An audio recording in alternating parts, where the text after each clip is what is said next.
ఊరు మీద పడి అమాయకులను వేధిస్తూ దౌర్జన్యాలకు పాల్పడుతున్న రౌడీ బ్యాచ్కు పోలీసులు ఇచ్చిన ట్రీట్మెంట్ ప్రజాస్వామ్యానికి కాలరాసిందంటూ వైసీపీ గుండెలు బాధేసుకోవడం ఏంటి అని జనం విస్తుపోతున్నారు.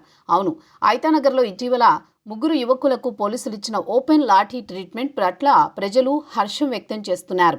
ముఖ్యంగా ఐతానగర్ వాసులు తమకు రౌడీల పీడ లేదన్నట్టుగాని, రౌడీలకు క్రిమినల్స్కు కులం ఉండదన్న విషయాన్ని విస్మరించి ఇప్పుడు వైసీపీ నాయకులు కులం కార్డుతో రోడ్డెక్కుతున్నారు.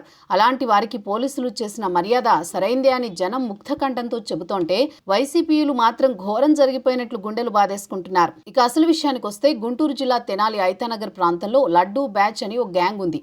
వీళ్లు చేసే అరాచకాలకు హద్దు అదుపు లేకుండా పోయింది.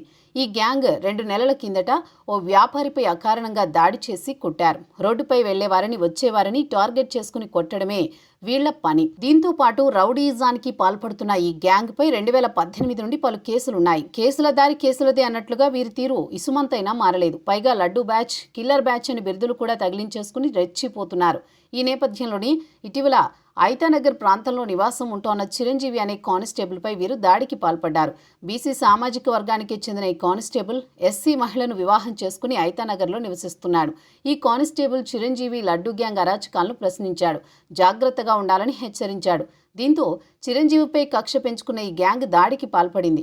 దీంతో పోలీసులు రంగంలోకి దిగారు. ఈ రౌడీ గ్యాంగ్ లీడర్ లడ్డూ పరారైపోగా మిగిలిన ముగ్గురు పోలీసులకు దొరికారు. వాళ్ళని దారిలో పెట్టడానికి భయం చెప్పాలన్న ఉద్దేశంతో పోలీస్ మార్క్ ట్రీట్మెంట్ ఇచ్చి విక్రమార్కుడు సినిమా చూపించారు.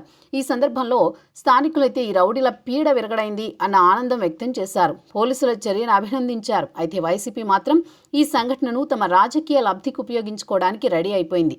ప్రజా సంఘాల ముసుగులో, కుల సంఘాల ముసుగులో రంగంలోకి దిగిపోయింది. ఈ సంఘటనకు కులం రంగు పులిమేసి రాజకీయం చేస్తోంది. అది సరిపోదన్నట్లు ఇప్పుడు సాక్షాత్తు వైసీపీ అధినేత, మాజీ ముఖ్యమంత్రి జగన్ రంగంలోకి దిగిపోయారు.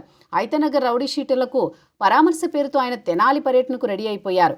మంగళవారం సదరు రౌడీ షీటర్లను పరామర్శించనున్నారు. ప్రజలను వేధించి ఇబ్బందుల పాలు చేస్తున్న రౌడీ షీటర్లకు ఒత్తాసుగా రాజకీయ లబ్ధి వెతుక్కోవడమేటంటూ జనం ముక్కున వేలేసుకుంటున్నారు.